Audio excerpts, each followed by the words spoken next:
Hey everybody, welcome back to another episode of The Real Heroes Show. You got Cory here with you as always, and it's time for another 4K Blu-ray review.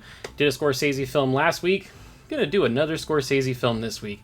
Might even call it Scorsese Sunday. This week, we got Casino on 4K Blu-ray. Just kidding about the Scorsese Sunday thing. I definitely don't have enough of these on disc to do probably more than like 1 month's worth of Scorsese films. So let's dive right in. Packaging on this one, it is pretty standard. I don't have a slip cover for it.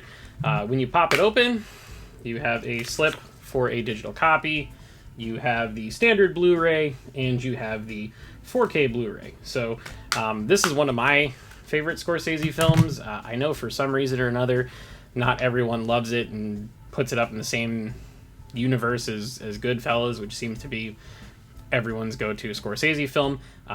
Spoiler alert, go watch Taxi Driver or The King of Comedy. I think they're both much better than Goodfellas. But anyway, getting into some tech specs, this movie was made in 1995. It is shot on film, and there's not a lot of visual effects going on, so very different from The Irishman. Almost everything is practical, so you're getting a native 4K digital intermediate, which is fantastic, because it is an old film that's shot on 35 millimeter. It has a 2:35:1 aspect ratio, so you are going to get some black bars on the top and bottom of your television screen. If you have a projector, no worries there. It does have a DTS-X soundtrack, which is interesting because the digital version does not have that.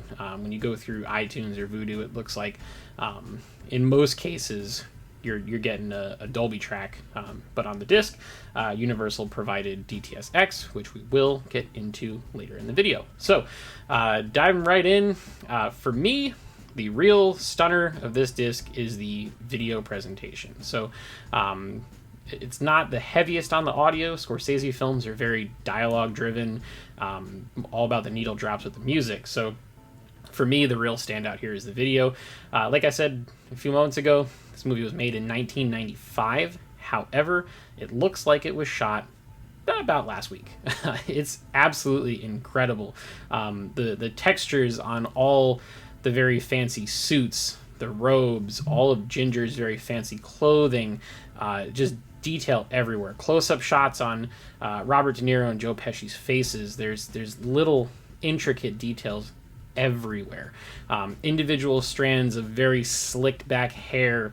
It's a feast for the eyes, man. It really looks great, and it's another showcase of how an older cataloged film can look incredible on this format, because they're taking advantage of the full 35 millimeter print. Again, this takes place in Vegas. That means there's a lot of color. It's all on the strip in, you guessed it, casinos. There's a ton of red, green, oranges, purples, all extremely vibrant. The HDR10 pass on it really just kind of boosts all those colors up and just makes them look really pretty. It never goes over the top. It's not, neon for the sake of neon and just blinding and oversaturated, but it just fits really, really, really well. Speaking of color, skin tones are spot on. I feel like they're perfect. It's about as good as you could expect this movie to look. There are some sweeping landscape shots. Most of them are out in the desert, which is where Joe Pesci does his handiwork. Some of those, they're just beautiful, jaw-dropping, stunning stuff all around for again, a movie that's 26 years old. Just amazing how great it can look. So for me, for the video on this one, I'm going to give it a solid 9. I don't think there's really anything holding it back. There are a couple little flecks and specks of film on there, but I mean, that's just the way the movie was made, so it's not perfect.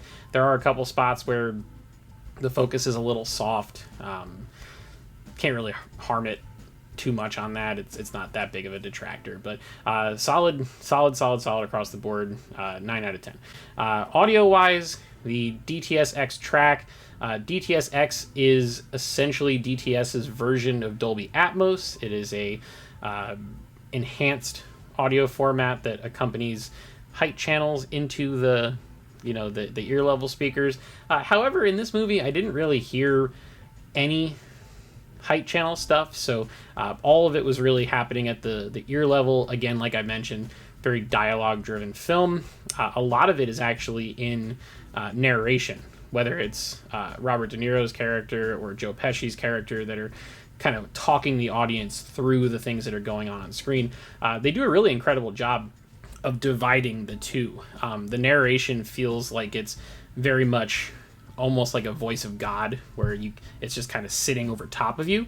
And then when it switches to dialogue that's actually happening on screen, it pulls back a little bit, and it's a little bit softer. You can hear a little bit more atmosphere of the sets they're in. And then when it switches back to narration, it feels like a narrator, which is very cool. As per most of Scorsese's films, there are a lot of needle drops in this. There's a lot of great period-specific music, and when it hits, boy, it hits. It fills up the entire soundstage. Absolutely terrific. Feels like you're in a concert for all those tunes playing, which is really cool. And then, being a Scorsese gangster film, there are a handful of explosions and some gunshots and some stabbing people in the neck with casino pens, and you get to hear all of those. They sound very real. It's not quite like a John Wick where it hits you in the chest and knocks you back into your chair.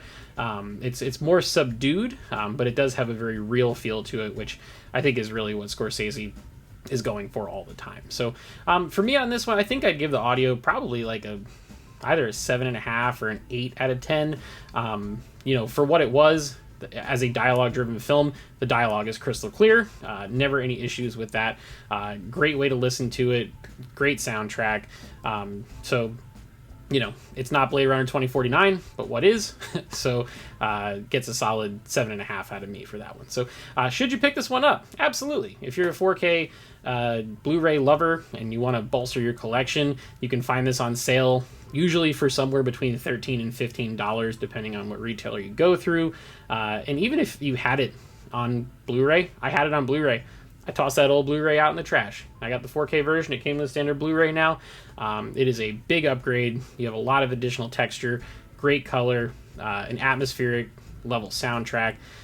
To me, it is definitely worth the upgrade, or if you don't have it in your collection at all, it's a terrific movie. And, it is long. It's 3 hours, but it takes you on a ride, and it makes you think after it's done, which I think is really special. So definitely check that out. If you have any thoughts on it, if you own this disc, let me know. Drop us a comment below. Share your thoughts, or if you think that this isn't his best work and I'm an idiot, then tell me I'm an idiot. Who cares, right? Just leave us a comment. Let us know what you think. Let me know what your favorite Scorsese film is, if it's not this one.